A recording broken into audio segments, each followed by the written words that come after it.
ada banyak pertanyaan tentang hutang ini ya. Sepertinya memang Anda mesti mengikuti beberapa audio-audio saya sebelumnya dan ya coba di kubek-kubek lagi channel Telegramnya. Jadi begini, hutang ini ya sesuai dengan ilmu yang barusan saya bagikan, yaitu the law of projection ya, bahwa kehidupan kita itu sesuai dengan apa yang kita pikirkan. Sama dengan sebuah proyektor ya, kalau ada proyektor, ada laptop, kemudian ada layar, maka isi dari layar itu sesuai persis sama dengan laptop ya. Jadi tidak mungkin ada laptop tampilannya A di layar laptop, kemudian di layar infocusnya atau di layar proyektornya B. Tidak mungkin, pasti sama. Kalau di laptop A, di layar A, gitu ya.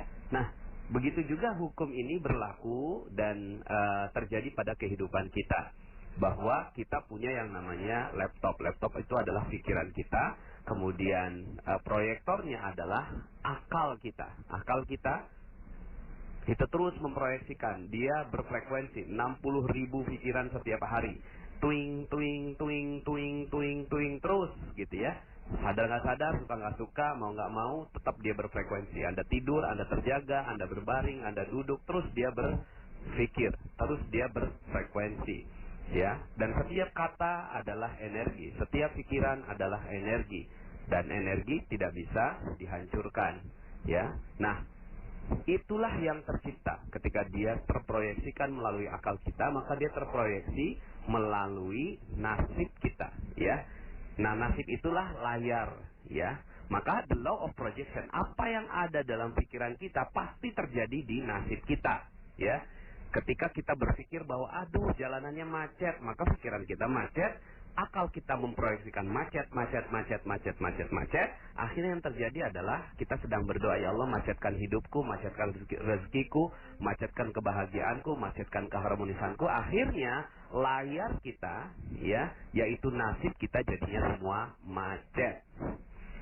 Cara terbaik dalam mengelola kehidupan kita, kita tidak bisa melawan pikiran.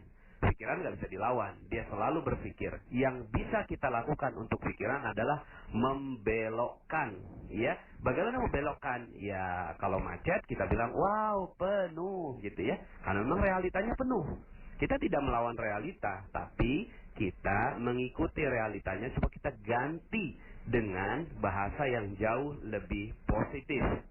Ketika kita bilang, wah penuh jalanannya ya, ketika istri kita nanya, gimana Pak? Gitu kan, gimana Bi? Gimana ya jalanannya? Oh iya jalanannya penuh. Nah kita sekarang sedang apa? Sedang memproyeksikan penuh. Sehingga akhirnya layar kita, layar kehidupan kita, nasib kita akhirnya jadi penuh ya.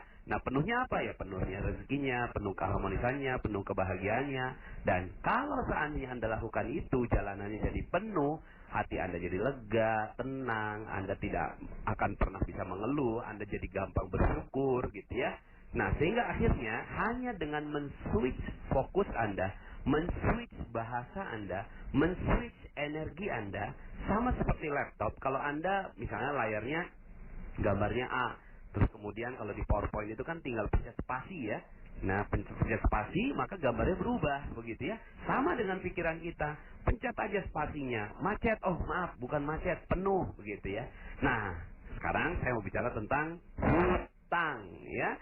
Nah, hutang, Anda mengerti tentang ilmu ini, hutang Anda langsung lunas dalam sekejap. Dalam sedetik lunas hutang Anda. Gimana? Waktu itu ada seorang yang datang pada saya, Pak Nas, hidup saya hancur. Wow, bagus saya bilang gitu ya. Kok bagus Pak Nas? Ya hidup saya hancur nih. Ya udah, coba cerita. Iya Pak Nas, ya saya punya banyak hutang. Wow, keren saya bilang begitu ya. Kok keren sih Pak Nas? Ini saya udah mau dipenjara gara-gara utang ini. Iya, coba gitu kan, berapa utangnya? 200 juta Ustaz. Wow, banyak banget. Saya bilang keren betul kamu ini gitu kan. Dahsyat. Loh kok dahsyat Pak Ustaz? Ya ini saya nih udah mau pecah kepala saya gara-gara mikirin utang ini. Enggak, gini loh, saya bilang gini ya. Gini loh, zaman sekarang ini ya, dipinjemin 1 juta aja nggak gampang loh. Kamu itu dipinjeminnya 200 juta loh. Wah, kamu ini. Berarti kamu ini orang yang amanah, kamu ini orang yang jujur, kamu ini orang yang terpercaya. Sehingga akhirnya orang mau kasih duit 200 juta buat kamu. Sebenarnya tuh kamu nggak punya utang. Kamu ini yang kamu punya ini amanah. Maka ya, insya Allah jagalah amanah itu dengan baik. Ketemulah dengan orang yang memberikan amanah, berbaik-baiklah dengan dia, insya Allah hidup kamu akan jadi jauh lebih tenang. Oh iya ya Pak Nas ya, saya nggak punya utang ya Pak Nas. Iya dong, kamu nggak punya utang. Terus yang saya punya amanah ya Pak Nas. Iya, kamu punya amanah. Amanah ini jaga dengan sekuat jiwa saya, jiwa kamu ya. Kemudian dia bilang gitu, oh iya siap Pak Nas, saya jadi jauh lebih positif. Iya. Langsung lunas utangnya. Langsung lunas pada saat itu menggunakan law of projection. Kenapa? Karena di pikirannya, di laptopnya itu dia utang terproyeksikan, sehingga akhirnya apa yang terjadi? Nasibnya jadinya utang terus. Saya yakin orang yang seperti ini sampai kapanpun, sampai dia meninggal dunia, utangnya nggak akan pernah lunas.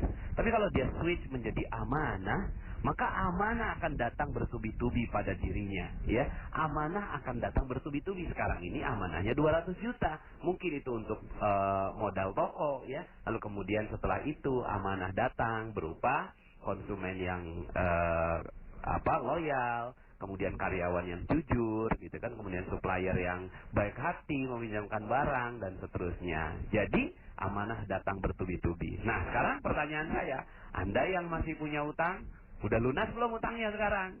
Dengerin ceramah saya. Kalau masih ada hutangnya, ya, maka Anda perlu pantengin lagi Telegram saya. Oke, ya. Sampai jumpa. Mudah-mudahan ilmu di Telegram Magnet Rezeki bisa bermanfaat untuk kehidupan Anda. Assalamualaikum warahmatullahi wabarakatuh.